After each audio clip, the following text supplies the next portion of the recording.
Buenas noches. Buenas noches.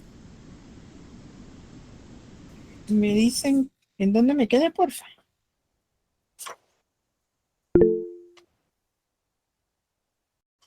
Me toca algo.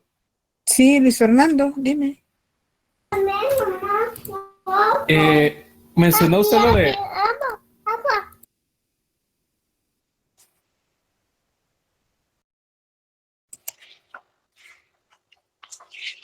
Me, me toca el gobierno Julio César Méndez Montenegro.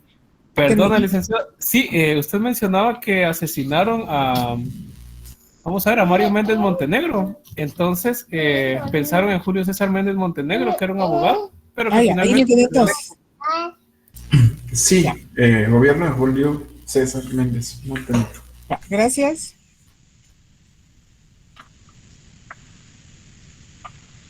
Bueno, efectivamente, como les mencionaba, quien se había postulado a la candidatura había sido Mario Méndez Montenegro, quien había militado en los movimientos revolucionarios de 1944. Al asesinato de él, se pensó que la persona que podía ocupar su lugar era su hermano Julio César Méndez Montenegro. Como les decía, un abogado egresado de la Universidad de San Carlos de Guatemala y que en un momento dado pues despertaba las expectativas de triunfo y como efectivamente lo logró ganar la elección y asumir la presidencia en ese año de 1966.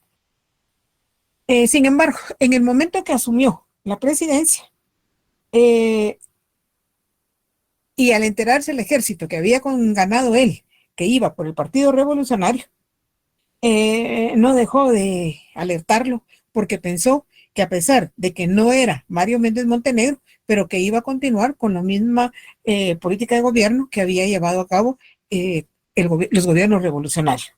Sin embargo, en el momento que asume la presidencia y en el discurso de toma de posesión, Julio César Méndez Montenegro dice que le hace ver al pueblo de Guatemala que quien lo va a ayudar a gobernar va a ser el ejército. En el momento que asume, que hace ver a la población que va a ser el ejército quien lo va a ayudar a gobernar, ¿qué es lo que está poniendo de manifiesto? Que definitivamente es el continuismo el que se venía dando de los gobiernos militares anteriores. Porque no nos olvidemos que Miguel Hidalgo Fuentes, antes, Enrique Peralta Zurdia, militar, y Diego Fuentes, militar, Castillo Armas, militar. Entonces, si él dice que nos va a ayudar a gobernar es el ejército, o sea que es prácticamente él fue electo, un civil, pero quien iba a gobernar era el ejército. Indudablemente que, a pesar de que que dijo que lo iba a ayudar, pero a la vez había pactado ciertas restricciones con el ejército, lo cual era un tanto contradictorio. Sin embargo, en este momento, ¿qué es lo que se ve? Que la violencia, indudablemente, la guerrilla seguía en aumento, tanto en el interior, y no solo en el interior, sino que ya se había venido a la ciudad, al punto de que aquí empezaron a surgir los llamados escuadrones de la muerte o la mano blanca. Imaginemos, escuchar que están los escuadrones de la muerte y efectivamente se llevó gran cantidad de mortandad de guatemaltecos aquí en la ciudad, no digamos en el interior, puesto que la guerrilla iba a intensificarse en el interior y aquí que se iban a llevar a cabo. Secuestro de funcionarios de gobiernos, secuestros de empresarios y se da el secuestro de Monseñor Mario Casariego también. O sea que esos secuestros, de funcionarios de gobierno y de empresarios y del jerarca de la iglesia, que dio como resultado mayor inestabilidad al pueblo de Guatemala. Tan así que se decía, y en ese momento se decía, que trataban de mantener siempre alcoholizado al presidente, a Julio César Méndez Montenegro, para que él obligarlo a tomar decisiones que no estaba consciente de ello y que sin embargo era el que tenía el poder y actuaba como presidente. Pero estando siempre alcohólico, pues no podía responder de sus actos. Y eso se dijo que se iba a mantener así, que se dijo, y era de voz populi, de que todo el pueblo sabía que se mantenía siempre alcoholizado, y lo cual ponía de evidencia que definitivamente los enfrentamientos de la guerrilla y del ejército iban en aumento. O sea que lejos de ir disminuyendo, cada vez iban en aumento, se sentía, y por lo consiguiente se sentía bastante la inestabilidad económica y la inestabilidad política por encima de todo, que afectaba indudablemente la economía, puesto que sabemos que el sector donde mayormente hay producción agrícola para beneficio de toda la República de Guatemala es el altiplano, que fue el que se vio bastante afectado. O sea que el ambiente de terror, porque ya no era ni violencia, era terror lo que se estaba dando, y que sabemos que el terror es la máxima expresión de la violencia a través de lo que eran los asesinatos, los secuestros. Y veamos, por ejemplo, en ese momento la violencia alcanzó también, por ejemplo, el asesinato de Isidoro Zarco, uno de los propietarios de la Prensa Libre, y que eso vino a desestabilizar más política y económicamente a Guatemala. Sin embargo, bueno, antes, ¿alguna pregunta? ¿No hay preguntas? Bueno. Es en este gobierno cuando van a hacer la colonia 1 de Julio. Asimismo, también se va a nacionalizar el ferrocarril. Recordemos que cuando nace el ferrocarril en el gobierno de Manuel Estrada Cabrera, se va a decir que únicamente después de 99 años pasaba a Guatemala. Sin embargo, antes de esa fecha, en este gobierno pasa a ser propiedad de Guatemala, pasando a ser los ferrocarriles de Guatemala, y la empresa eléctrica también deja de ser la empresa eléctrica y nace el INDE, el Instituto Nacional de Electrificación. Es hasta en este momento, con el gobierno de Julio César Méndez Montenegro, cuando se va a inaugurar finalmente la hidroeléctrica Jorún-Marinalá. Recordemos que la hidroeléctrica Jorún-Marinalá, uno de los proyectos del gobierno de Jacobo Arbenz Guzmán. Indudablemente que hubo obra, porque sí hubo obra, pero a pesar de la poca obra que hubo y que fue solo continuar lo que se había comenzado inicialmente, la inestabilidad cada vez iba en aumento, tomando en cuenta de que había muchos asesinatos, había muchas muertes aquí, principalmente aquí en la ciudad de Guatemala. Muchos intelectuales murieron producto de esa violencia que se llevaba a cabo del enfrentamiento entre la guerrilla y el ejército de Guatemala. Aún así, se mantiene, porque a pesar de esa inestabilidad, el gobierno de Julio César Méndez Montenegro se va a mantener los 4 años que establece la Constitución, y que era lo que le quedaba a él. Definitivamente, antes de concluir, convocar a un nuevo proceso electoral para ver quién iba a sustituirlo en la presidencia de la República de Guatemala. ¿Alguna pregunta? ¿No hay ninguna pregunta? Licenciado, buenas noches. Buenas noches, Anderson, dime. Solo con una duda. Cuando usted habla del secuestro del arzobispo, ¿también lo hicieron alcoholizándolo o es que no me quedó muy claro? No, con el secuestro del arzobispo Mario Casariego, ahí hubo bastante controversia, porque en algún momento se dijo que había sido secuestrado por el gobierno. Sin embargo, en otro momento se dijo que había sido un autosecuestro, pero que al final pues quedó con esa incógnita. Lo que sí fue cierto es que él salió de escena producto de un secuestro. Si era autosecuestro o fue secuestrado realmente, eso nunca se llegó a aclarar, y posteriormente apareció y ya no se hizo ninguna investigación al respecto. ¿Algo más? Por nada, ¿algo más? Yo quería comentar que sí, pues sí fueron secuestros, porque en el 96 también pasó lo mismo. Hubo una serie de secuestros y se hicieron investigaciones que sí eran militares, ¿verdad? Sí, es que durante toda esta época del conflicto armado hubo cantidad de secuestros, que unos eran por parte del ejército y otros eran por parte de la guerrilla. ¿verdad? Pero que en realidad en su momento, viendo la conflictividad que existía en el territorio, viendo la inestabilidad que cada día iba en aumento y que no solo era una inestabilidad política, sino que también repercutía en la economía, prácticamente Guatemala y sus habitantes era una inestabilidad total, un desconcierto total. Y lo vamos a ver, perdón, en el transcurso de los gobiernos que le van a suceder. ¿Algo más? Bueno, gracias. Bueno, concluye. Perdón. Estando por concluir, como les decía, que era lo que le quedaba, convocar a un nuevo proceso electoral. Sin embargo, hay que tomar en cuenta que aquí vamos a encontrar varios candidatos militares que se van a postular a la presidencia de la República de Guatemala. Recordemos que el PID era un partido político que lo hizo nacer Enrique Peralta Zurria y que luego va a continuar y va a aparecer en las siguientes contiendas electorales. Sin embargo, internacionalmente hay que hacer mención cómo a partir de 1970 se van a instaurar varias dictaduras en Latinoamérica, como por ejemplo en Brasil, en Argentina, en Uruguay, en Perú, en Bolivia, más en el sur, pero que son dictaduras en las cuales van a la cabeza militares. Aún así, aparecen en la contienda varios militares a la cabeza de un partido político, puesto acorde a lo que dice la Constitución de la República de Guatemala, todo aquel que aspira a la presidencia tiene que hacerlo a través de un partido político, porque solo así se puede llegar al poder.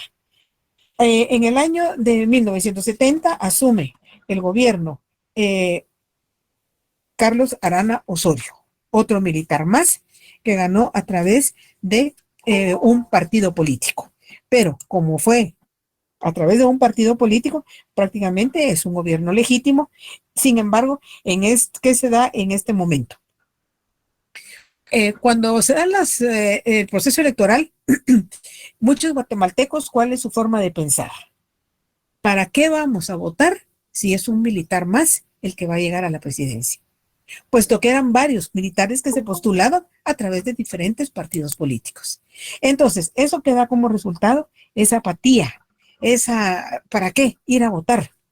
Sin embargo, el porcentaje que acudiera a las urnas era el que le daba la legitimidad a quien iba a asumir el siguiente periodo de gobierno. Sin embargo, el gobierno de Arana Osorio se va a organizar a través de la Secretaría de Planificación Económica, un equipo de profesionales que lo que pretendían desarrollar era el llamado Plan de Desarrollo 70-75. Con ello, lo que contenía planteó que lo que pretendía era modernizar al Estado, asimismo reactivar la economía que se había encontrado bastante lastimada en los gobiernos anteriores. Sin embargo, en este momento, el gobierno de Arana sí contó con el apoyo del Banco Mundial y del Banco Interamericano de Desarrollo, que era el que le propiciaba préstamos precisamente para sacar adelante lo que él denominó su Plan de Desarrollo 70-75. En este gobierno que se llevó a cabo, la estructuración de la carrera del servicio civil y se procuró la tecnificación de los tanto empleados como funcionarios públicos, precisamente por lo que estaba contemplado en su Plan de Desarrollo 70-75.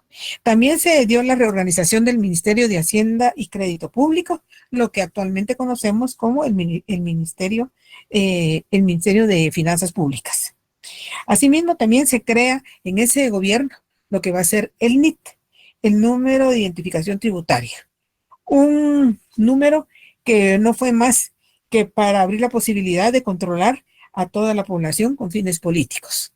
Sin embargo, a pesar que lo que pretendían era controlar al pueblo, a la fecha todavía seguimos teniendo ese número y que todos lo tenemos que tener y que el que no, llegando a cierta edad, pues se ve obligado a sacar ese número de identificación tributaria.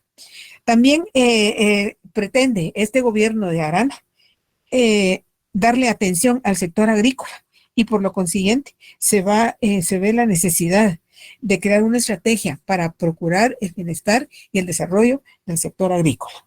Para ello nacen varias instituciones, como lo va a ser Bandesa, que va a ser el Banco Nacional de Desarrollo Agrícola, Corfina, la Corporación Financiera Nacional, el INTA, el Instituto Nacional de Transformación Agraria, INDECA, el Instituto Nacional de Comercialización Agrícola y Guatexpro, el Centro de Promoción de Exportaciones.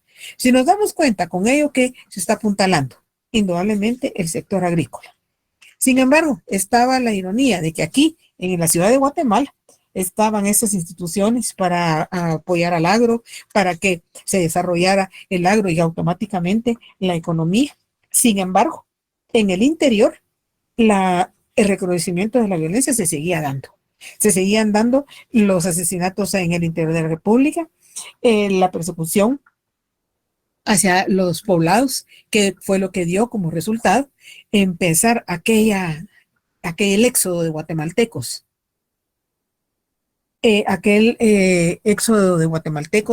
Buscando salvaguardar la vida, en la cual empezaron a huir principalmente del sector del altiplano, buscando el territorio de México para poderse salvaguardar de la vida. Cristian, me dispones aquí, pareciera que nos está contando la historia del 96 al 20. Es que aquí todo ha sido repetitivo, lamentablemente. Nuestra historia sigue siendo repetitivo. ¿Y por qué? Porque no conocemos nuestra historia, entonces volvemos a cometer los mismos errores. Y si nos damos cuenta y vamos a ver en el transcurso de toda nuestra historia y vamos a llegar a esa etapa del 96 en adelante, donde efectivamente va a haber cada 4 años cumplir con lo que dice la Constitución de la República de Guatemala, convocar a elecciones. Y se sigue practicando cada 4 años. Pero ¿qué es lo que vemos en esos 4 años? Lo mismo. Y precisamente a todos los militares que van llegando a la presidencia es lo que se le va a conocer como la militarización de poder, donde son militares los que están en la presidencia de la República de Guatemala, en lo cual lo único que hicieron fue que siguiera el conflicto armado, y sabemos, un conflicto armado con mucha durabilidad, uno de los más grandes, de mayor durabilidad en Latinoamérica, y vamos a ver cómo en su momento se firma la paz, una paz que es una paz relativa, porque se firmó en el papel, pero la realidad prácticamente va a ser diferente. ¿Alguna pregunta? Dime, Cristian. Sí, no, solamente por mera observación, después de escuchar esta historia y todos los puntos importantes que se van, como usted decía, ¿verdad? Se van repitiéndose. Básicamente, en términos modernos se le llama la parte de la militarización, y el ejército es lo que se le llama el estado profundo, donde no llega la justicia, ¿verdad?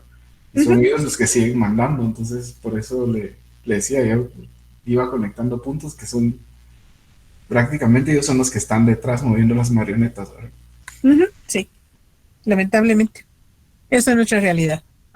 Bueno, lamentablemente sí. Sí, es de lamentarlo, ¿verdad? Pero al final, con nuestra participación al 100% en los procesos electorales o al porcentaje que sea, quienes asisten a las urnas son los que le dan la legitimidad al gobierno que asume a los siguientes periodos. Bueno, como les decía, este gobierno de Arana Osorio se consolida hacia una orientación contrainsurgente. Es un estado contrainsurgente. Se da el irrespeto a las libertades, a libertades que no goza el guatemalteco, pero que sin embargo se dice que estamos dentro de democracia, pero estando dentro de democracia, pero no contando con nuestras libertades, entonces como que es una democracia únicamente de fachada. Aún así, con esa inestabilidad, con esa continuaba el conflicto armado, se va a convocar a elecciones y nuevamente se vuelve a dar el mismo fenómeno. Varios partidos políticos y a la cabeza militares. Efectivamente, se da una coalición, por ejemplo, con lo que es el PID, el Partido Institucional Democrático, con el MLN, y ahí va a ejercer bastante presión en ese momento el presidente Arana y lo va a ejercer presión a favor de lanzar la candidatura de Shell Eugenio Langerud García. Sin embargo, por la democracia cristiana va a apoyar a Efraín Ríos Montt. Pero si nos damos cuenta, Shell Langerud García, un militar, va por dos partidos, porque es una coalición, el MLN y el PID. Pero por otro lado está la democracia cristiana. Está hablando de democracia cristiana, pero ¿quién va a la cabeza? Ríos Montt. ¿Y Ríos Montt qué es? Otro militar. Sin embargo, se lleva a cabo el proceso electoral en el cual, como les decía, Shell Eugenio Langerud, que es prácticamente el candidato oficial, y luego en el Democracia Cristiana va Ríos Montt como presidente y Alberto Fuentes Mohr en la vicepresidencia. Se lleva a cabo la convocatoria de elecciones, se lleva a cabo el proceso electoral y estando dentro del proceso electoral, se cierran las urnas y cuando empieza el conteo de los votos, se le da a conocer a la población que quien va a la cabeza en la obtención de votos a favor es Efraín Ríos Montt, en el cual va ganando cada vez que se van sumando urnas, va él a la cabeza. Sin embargo, estando dentro de ese, aventajando en los números, Efraín Ríos Montt, de repente se da un apagón a nivel nacional y se deja de saber cómo va el conteo. Sin embargo, al día siguiente, de madrugada, entonces ya regresa la luz y en ese momento se establece que quien ha obtenido la victoria es Shell Eugenio Langerud García. Sí, Davis. Esto se viene dando como lo que sucedió en México con Salinas de Gortari, ¿verdad? Era algo así. Y aquí en Guatemala no una vez se dio, aquí se dio varias veces. Vamos a ver que siempre era característico. ¿Y qué decían los guatemaltecos? Ya se va a ir la luz. Porque se va el proceso bien. Cuando empezaba el conteo, empezaba la opinión de todos los guatemaltecos decía, ya no tardará en irse a la luz para hacer el fraude. Ya no tardará en irse a la luz para salir, para ganar el que le conviene al gobierno. Y efectivamente eso lo han llevado a cabo en varias naciones de Latinoamérica. Bueno, entonces se lleva a cabo cuando en la madrugada resulta que ya ganó Shell Eugenio Langerud García y Ríos Montt quedó totalmente fuera, habiendo perdido. Sin embargo, el Congreso de la República, a pesar de que no se dio una mayoría absoluta, designó como presidente constitucional de la República de Guatemala a Shell Eugenio Langerud García. O sea que obtiene el triunfo. Efectivamente, para callar a Ríos Montt, ¿qué es lo que hace el gobierno, el Langerud al asumir? Prácticamente le propone que se desempeñe como agregado militar de la Embajada de Guatemala en España, a lo cual accede y él se va a España. Después de haber perdido, en realidad había ganado la elección, pero acepta prácticamente a la oferta que se le ofrece para irse como agregado militar de la Embajada de Guatemala en España, se retira totalmente de todo lo político y se va a España a vivir tranquilamente. O sea que, ¿qué es lo que da a entender con ello? Está de acuerdo y prefiere una oferta bonita, se va y ahí deja totalmente y no pelea. Prácticamente un triunfo que iba ganando en el momento que se empezó a hacer el recuento de los votos. Entonces, asume. Desde el momento que es a través de un fraude, no cabe duda que es un gobierno ilegítimo.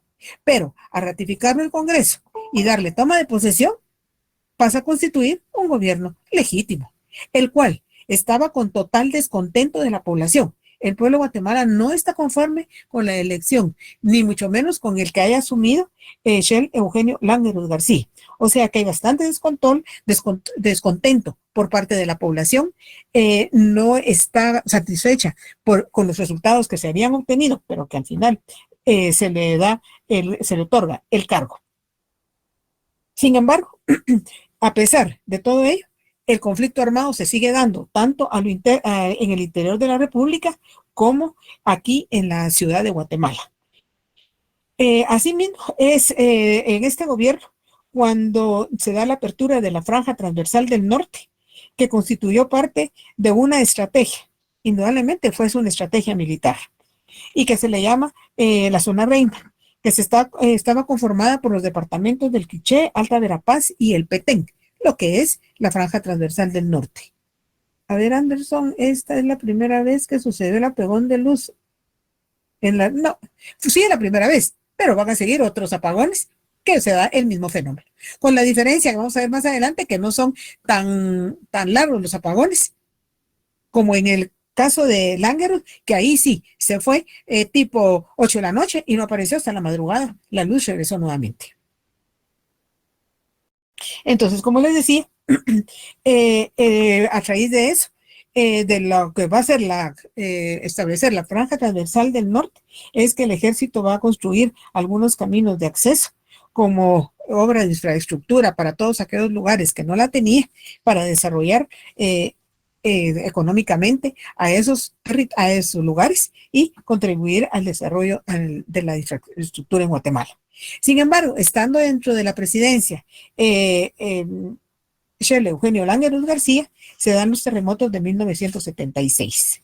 En el momento que se da los terremotos de 1976, sabemos que se da en la madrugada del 4 de febrero, en la cual no se ve y no se dimensiona la destrucción hasta el amanecer, donde se ve que realmente la ciudad de Guatemala había mucha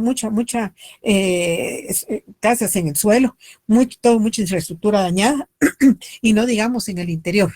Y es de lamentar, perdón, que donde se había dado con más intensidad el conflicto armado en el altiplano, es donde también va a sufrir bastante destrucción.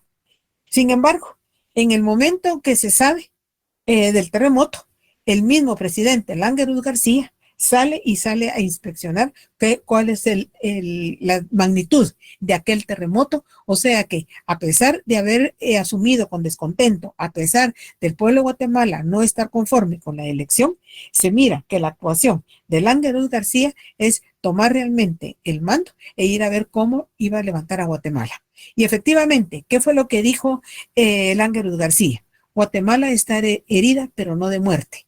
Y efectivamente lo pone de manifiesto cuando va a trabajar mucho para sacar adelante a Guatemala. Y es ahí donde nace el Comité Nacional de Reconstrucción, precisamente para apuntalar por parte de esa institución el gobierno sacar adelante a Guatemala. Sin embargo, se llegó a establecer que habían habido más de 20,000 muertos en ese terremoto y otro número igual o un poco mayor de heridos, y no digamos la devastación que se dio, poblados enteros quedaron en el suelo, lamentablemente producto de ese terremoto. En ese momento, prácticamente tanto la guerrilla como el ejército hicieron una tregua, y el gobierno se dedicó a sacar adelante a todos aquellos poblados que estaban en el suelo, ayudar a toda la población, no solo en todo lo que representó los muertos que habían, el enterramiento, y ver cómo se les proporcionaba ayuda al resto de los guatemaltecos. Pero también hay que hacer alusión de que no habían transcurrido muchos minutos del terremoto cuando ya empezó a llegar a Guatemala ayuda internacional. Una ayuda que vino a beneficiar bastante, pero que sin embargo sabemos que siempre que se lleva a cabo la ayuda internacional, siempre más los guatemaltecos, y en este caso se dijo que muchos del ejército se habían hecho de muchos de esos bienes, por ejemplo, sabiendo que muchas casas habían quedado totalmente en el suelo, en el interior, y tanto que aquí en la ciudad como en el interior, habían venido gran cantidad considerable de carpas, que muchas fueron a parar a casas de militares y no a donde se pretendía que llegaran a todos los damnificados producto de este terremoto. También a raíz de todo ello van a surgir muchos grupos sociales que aprovecharon ese espacio político que se dio, esa situación. Entonces van a nacer, por ejemplo, la Central Nacional de Trabajadores, la CNT, la Federación de Trabajadores de Guatemala, el FTG, el Comité de Unidad Sindical, el Frente Estudiantil Revolucionario Robin García, el Comité de Unidad Campesina, que dijeron en ese momento que iban a surgir para ayudar a todos los damnificados.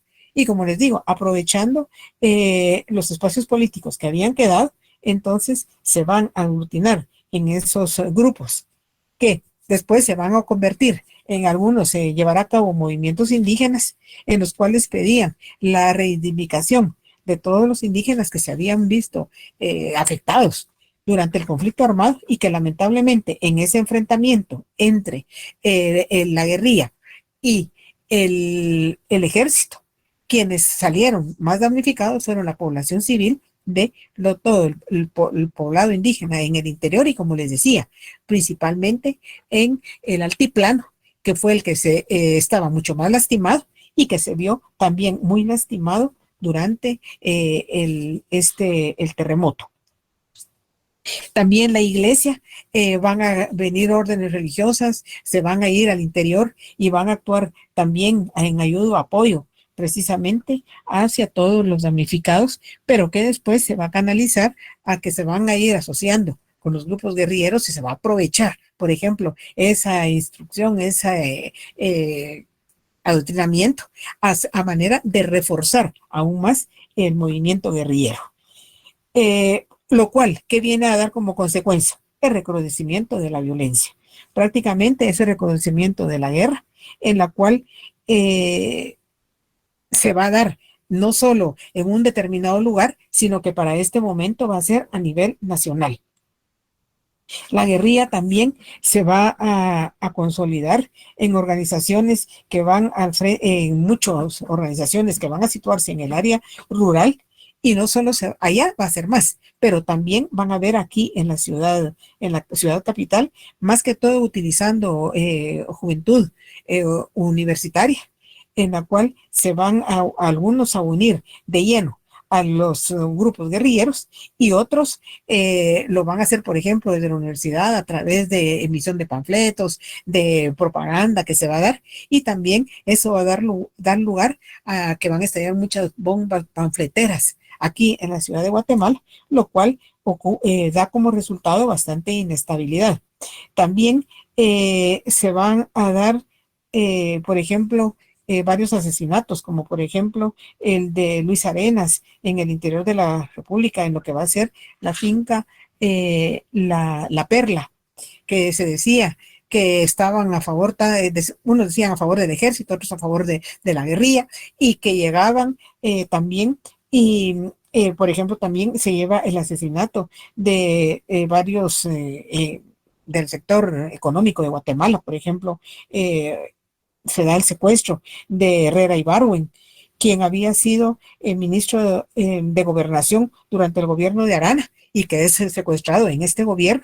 O sea que eso queda como resultado, indudablemente, mayor inestabilidad, mayor descontento, y también se da que surge el ejército guerrillero de los pobres, siempre apuntalando mucho más allá en el interior de la República, pero que todo ello repercute indudablemente en la economía de Guatemala. Una economía que ya venía bastante deteriorada y que durante estos gobiernos, aunque como les decía, fueron electos popularmente por el pueblo, fueron electos aparentemente democráticamente, se estaba cumpliendo con lo que decía la Constitución, pero seguían el conflicto armado, cada vez se recrudecía más, y al final, ¿quién era el que salía damnificado?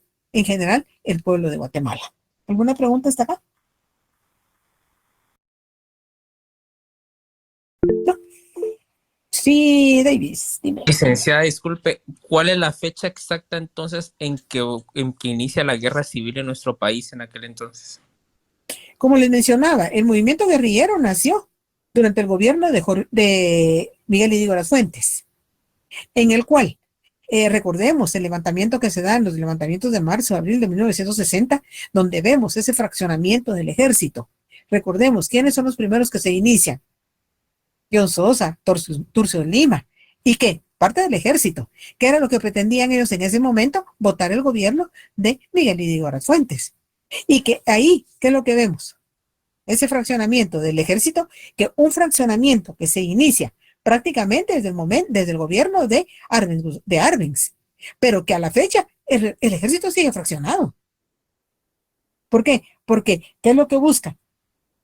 Indudablemente el poder. Sabemos que el poder todo ser humano busca el poder, todo ser humano quiere el poder, pero sin embargo no todos pueden llevar a cabo esa acción de poder. Lamentablemente, ese deseo de poder, lo único que ha llevado a la situación que estamos enfrentando en este momento, que es producto de toda esa militarización de poder que se llevó a cabo durante precisamente todos estos gobiernos militares. Gracias, Lick. ¿Algo más? ¿No hay alguna otra pregunta? Bueno, y en este momento con el gobierno en este gobierno se da también, por ejemplo, que se empiezan a dar las masacres. Las masacres, ¿qué se entiende por masacre? Toda aquella mortandad que se lleva en poblados enteros por parte de las fuerzas militares. Sin embargo, vemos como algunos poblados donde se llevaban a cabo las masacres, ahí no había distinción de hombre, mujer, niño o anciano, nada. Era masacrar a todo un poblado. Vemos que eso dio como resultado prácticamente ver qué era lo que estaba pasando internacionalmente, qué era lo que estaba pasando aquí en Guatemala, donde se veía que se estaban vedando totalmente los derechos de todos los ciudadanos. El ejército no respetaba a la población civil. Lejos de eso, o los masacraban o eran tomados prisioneros. Y esos asesinatos en forma masiva, en forma colectiva, lo único que se veía era que eran residentes civiles los que estaban sufriendo las consecuencias, y que entonces en este momento, si ya se había dado con anterioridad el éxodo de guatemaltecos, no digamos, ante estas masacres se va dando mucho más ese éxodo hacia lo que les quedaba más cerca, y que era lo que buscaban, llegar a un lugar donde ya no fuera el territorio de Guatemala, y es donde se van a dar ese éxodo hacia el vecino país, México, en el caso del área rural. En el caso de aquí de la ciudad, empiezan a darse todos esos éxodos de intelectuales que van huyendo de Guatemala. Sin embargo, hay que hacer mención que del año de 1962 a 1970 se tuvieron registrados que aquí se llevaron a cabo dentro de toda la República de Guatemala 7 masacres. Imaginemos 7 masacres en los cuales iba cantidad de guatemaltecos que morían sin saber por qué, innecesariamente.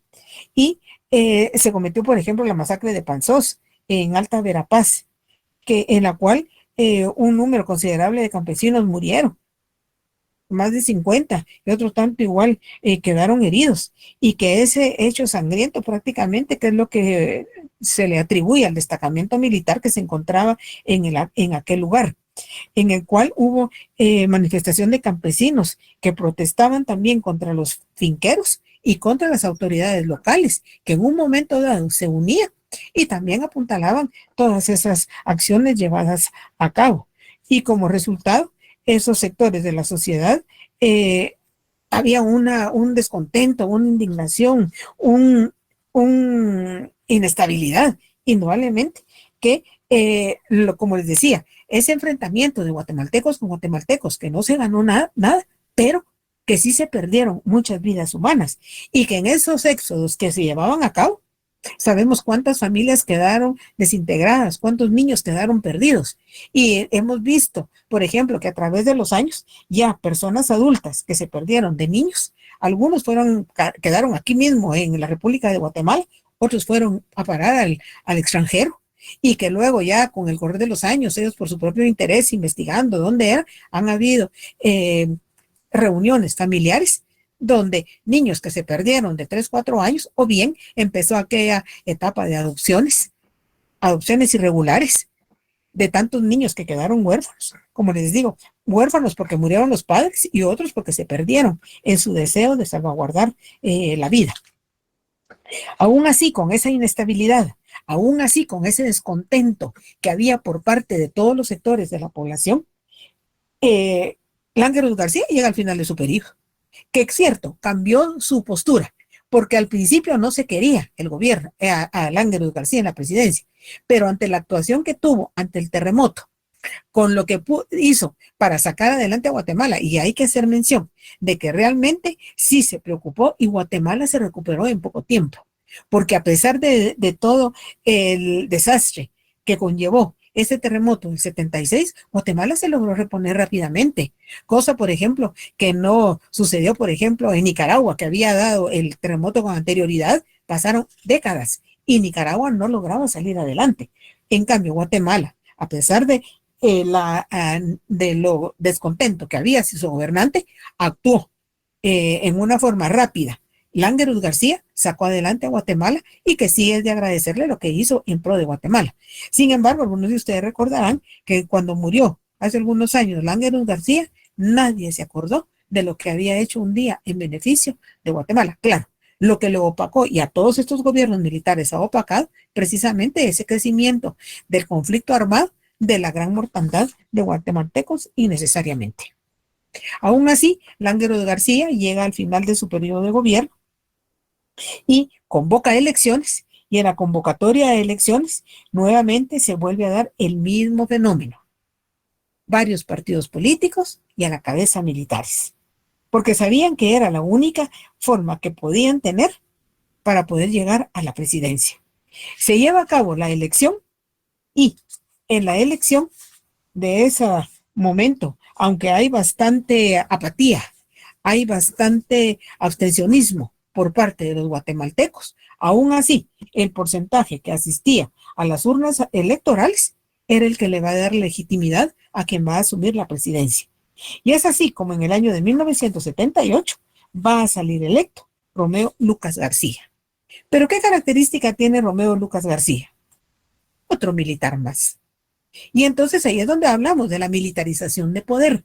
Militares que llegan al poder legítimamente a través de un partido político, pero militares siempre, en los cuales van a seguir la misma política militar, la misma tendencia de seguir apuntalando el conflicto armado, un conflicto armado que se va recrudeciendo enormemente durante estos gobiernos militares.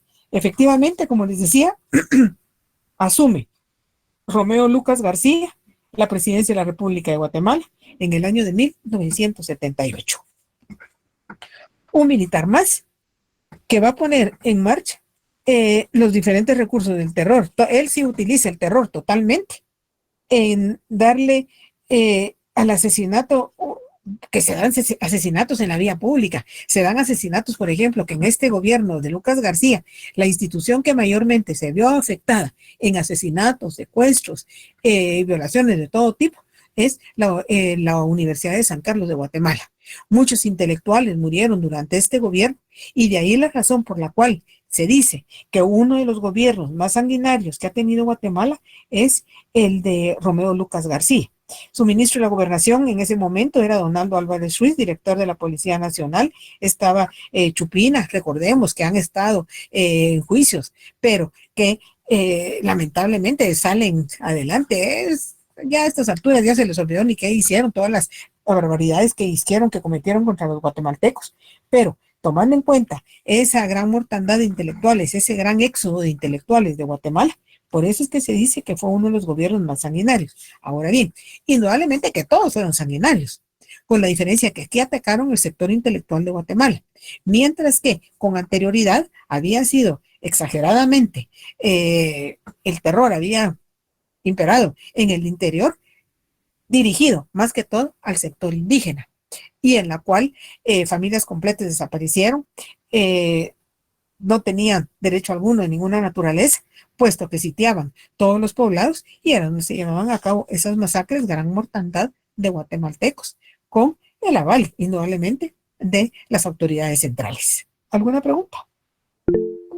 Sí, Luis Fernando Chacón, dime. Licenciada, ¿algún tipo de respuesta internacional no se dio en este caso por parte de la injerencia norteamericana que de alguna manera pues siempre ha mantenido en el país? Bueno, sí, internacionalmente vemos que, por ejemplo, aún en el gobierno de Languerus García, por ejemplo, no toman en cuenta el derecho internacional humanitario, en el cual que regulan las condiciones bélicas a establecer en estos lugares, pero no importa, ellos no hacen, a ellos les importa nada. Claro que hay una respuesta internacional, hay un descontento, y que ese descontento se va a manifestar más.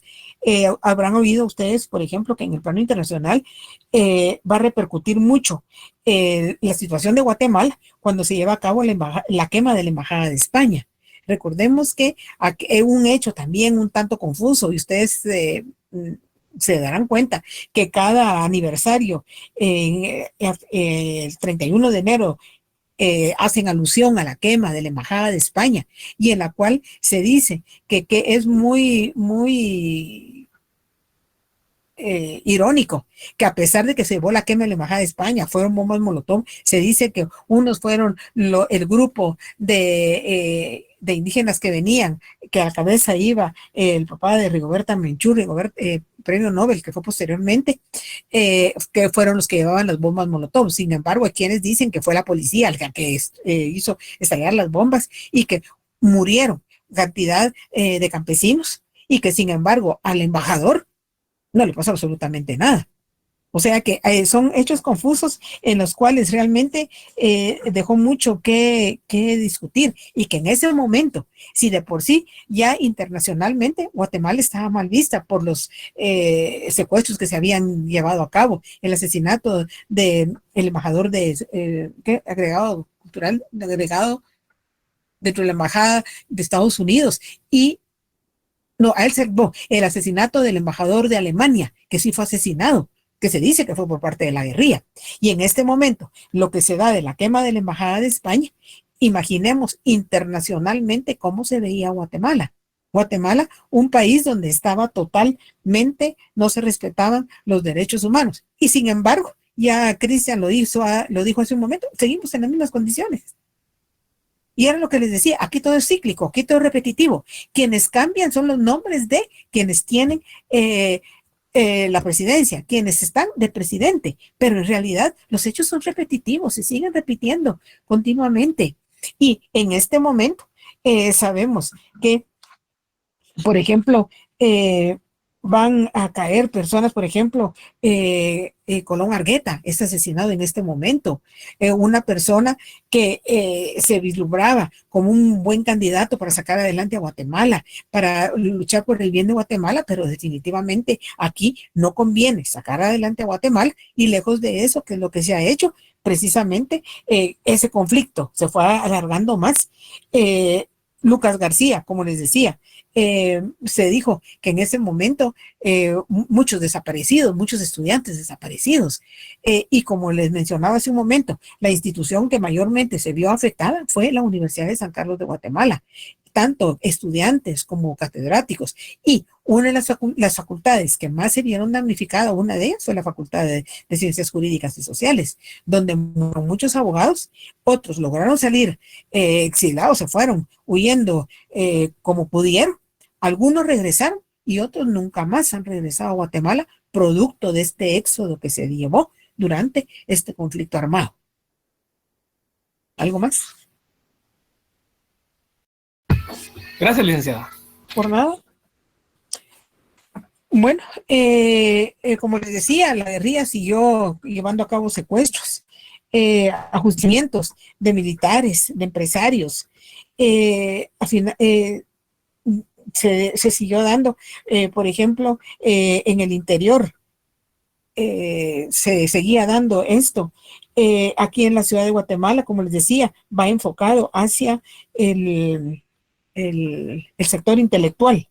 Sin embargo, hay que tomar en cuenta que, a pesar del poco presupuesto que se tenía durante estos gobiernos militares, porque hay que tomar en cuenta que mucha del presupuesto se utilizaba para apuntalar el conflicto armado, para poder tener armas, municiones. Entonces se dejaba por un lado el desarrollo económico de Guatemala. Pero aparte de la poca inversión que se llevaba a cabo, algo de eso se llevó a cabo para, por ejemplo, la construcción del anillo periférico nacional, el de Puerto Quetzal, la autopista al Pacífico, la hidroeléctrica la de Chixoy, la de Chulac y la de Xalalá, que se convirtieron en fuente de enriquecimiento más que todo de funcionarios. ¿Se recuerdan que les decía que yo les mencionaba que prácticamente la corrupción empezó con el gobierno de Carlos Arana, cuando no habían proyectos, pero ahí empezó a fluir toda la ayuda que había solicitado inicialmente Arbenz y que realmente le puso poca atención a Castillo Armas a continuar los proyectos de Arbenz. Ya vemos que la Jurumarinalá se inauguró hasta con Méndez Montenegro. ¿Cuántos años habían transcurrido? En este momento sí se hicieron préstamos nuevamente, sí comenzaron algunos hidroeléctricas, pero lamentablemente dio lugar a que muchos se incrementara la corrupción, una corrupción que realmente no ha parado desde Castillo Armas y que lejos de eso sigue manteniéndose. Ya hemos visto, por ejemplo, ¿se recuerdan? Cuando salió Portillo se dijo que había sido el gobierno más corrupto que había tenido Guatemala. Lo vamos a ver en su momento. Y sin embargo, ¿qué experimentamos? Que el gobierno de Otto Pérez ha sido mucho más corrupto y cada gobierno que viene es mucho más corrupto. Veamos el que tenemos en este momento. La corrupción va a la orden del día. O sea que, lamentablemente, aquella corrupción que comenzó a partir del 54 con Castillo Armas no ha parado, ha seguido. Y en este momento los gobiernos militares, sobre texto de sacar adelante, buscando la paz y demás, mentira. Y a la fecha, ¿será que hablamos realmente de una paz, como se dice, firme y duradera, como se dijo en su momento que se firmó? Mentira. Aquí Guatemala no tiene paz. Lejos de eso, la corrupción va en aumento y a pesar de que en ese momento se justificó una inversión social, como les decía, por ejemplo, en el anillo periférico, que lamentablemente aquí no se es futurista. Cuando se empezó a hacer y cuando finalmente se inauguró, pues era una vía rápida. En este momento vemos que eso ya no es vía rápida. Y ahorita, bueno, Guatemala no tiene vías rápidas. Y si no, miremos la situación que estamos viviendo en este momento, donde el tráfico prácticamente ha colapsado, donde no hay vías rápidas. Aparte que hay que tomar en cuenta que la población pues ha crecido considerablemente. Y lo no futurista de nuestras autoridades trabajan para el momento, para sacar adelante algo momentáneamente, pero no a futuro, donde vuelve a colapsar el pueblo de Guatemala. Porque al final, ¿quién es el que sufre las consecuencias? El pueblo de Guatemala. Lo bueno es que somos un pueblo aguantador, aguantamos. Y que decimos, esto ha de cambiar algún día, no cambie. Luego de eso, cada día nos sumen más en situaciones críticas. Y un agravante más, la pandemia nos vino a hacer mucho más daño del que ya veníamos jalando con anterioridad. Cristian, efectivamente, ni la corrupción, ni la discriminación del pueblo no ha parado, eso no ha parado. Lamentablemente, aún los mismos gobiernos, las mismas autoridades que están en su lugar en los diferentes momentos, son los que apuntalan más, ayudan más a que se incremente esa corrupción y esa discriminación. Claro, hablan y dicen, pero solo de palabra, porque de hecho no hacen absolutamente nada. ¿Algo más? Bueno, se los dejo aquí. Estudien el fin de semana. Yo les mando la información, cómo me van a mandar los laboratorios para poderlos utilizar para beneficio de ustedes. El examen lo voy a hacer sobre 30 puntos y 10 puntos que van a ser de los laboratorios que me van a mandar en su momento. Rudy, ¿qué capítulos del 11 al 19 es lo que voy a evaluar en el primer parcial? Yo aquí sigo avanzando para final porque prácticamente salimos de segundos parciales y nos quedan 2 semanas y media para concluir semestre. O sea que tenemos que avanzar. Dime, Suni. Gracias, licenciada. Buenas noches. Los capítulos a evaluar en el segundo parcial es del 11 al 19. Efectivamente. Y los laboratorios, ¿de qué capítulos son? ¿De los mismos? El laboratorio 2 del 11 al 19 y el 1 del 1 al 10. Laboratorios del 1 al 10 y uno del 11 al 19. Sí, eso es. Bueno, estudien, traten de hacerle acumular el mayor número de puntos que puedan, hagan un buen examen y estaríamos el martes en clase, porque el martes no hay examen, entonces ahí sí hacemos clase. Sí, Ana, dime. Buenas noches, licenciada. Fíjese que me recuerdo que una vez un compañero le comentó a usted que el libro de él no traía los títulos o subtítulos en color azul. Entonces mi libro también no viene así. No sé si hay algún problema con eso. No, ya averigué cómo estaba esa cuestión y parece que fue un error de imprenta, o sea que no hay problema con eso. Gracias, licenciada. Bueno, sí, Davis. Licenciada, su libro, los últimos, bueno, los laboratorios son sus últimas páginas, ¿verdad? Sí, ajá, Únicamente, ¿verdad? sí, únicamente. Gracias. Por nada, Luis Fernando Chacón. Licenciado, disculpe, estoy un poquito confundido con el color del lapicero a utilizar. ¿Es azul para resolver las preguntas? Las preguntas las puedes resolver con lo que tú quieras, con lapicero azul, lapicero negro o lápiz. Pero la identificación, o sea, tu nombre, tu número de carnet, ese sí con lapicero azul, por favor. Gracias, licenciada. Por nada, feliz noche. Listos para el examen del día lunes y el día martes continuamos en clase. Feliz noche. Feliz noche, gracias. Licenciada. Licenciada, gracias. Buenas noches, licenciada. Feliz noche.